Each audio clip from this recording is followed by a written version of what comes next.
বিসমিল্লাহির রহমানির রহিম। আসসালামু আলাইকুম। প্রিয় সরকারি চাকরিজীবী ভাই ও বোনেরা, আপনাদের জন্য বড় সুখবর হলো সম্ভবত ফেব্রুয়ারি মাসের বেতনের সাথেই আপনারা মহার্ঘ ভাতা পেয়ে যাবেন। মহার্ঘ ভাতার হার হতে পারে 1 থেকে 3তম গ্রেড, যাদের প্রথম থেকে তৃতীয় তারা পেতে পারেন 10% হারে এবং সর্বোচ্চ 7,800 টাকা। 4 থেকে 10তম গ্রেড তাদের জন্য মহার্ঘ ভাতা দেওয়ার সম্ভাবনা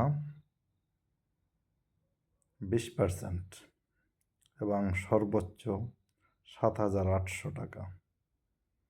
আর যারা 11 থেকে 20তম গ্রেডের আছেন তাদের জন্য মহার্ঘ ভাতার হার হওয়ার সম্ভাবনা 25%, সর্বনিম্ন 4,000 টাকা।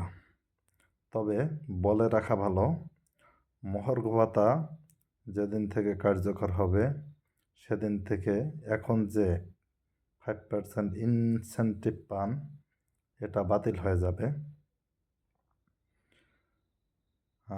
সবাইকে আরও একটি বিষয় জানানো দরকার যে মহার্ঘ ভাতা যেটা দেওয়া হবে এটা আগামী জুলাইতে সবার বেসিকের সাথে যোগ হয়ে যাবে। অর্থাৎ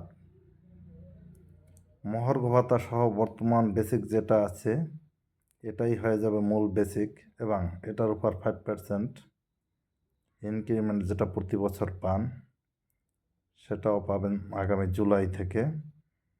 এর সাথে বাড়ি ভাড়া আনুপাতিক হারে বৃদ্ধি পাবে। সবাইকে অনেক অনেক ধন্যবাদ।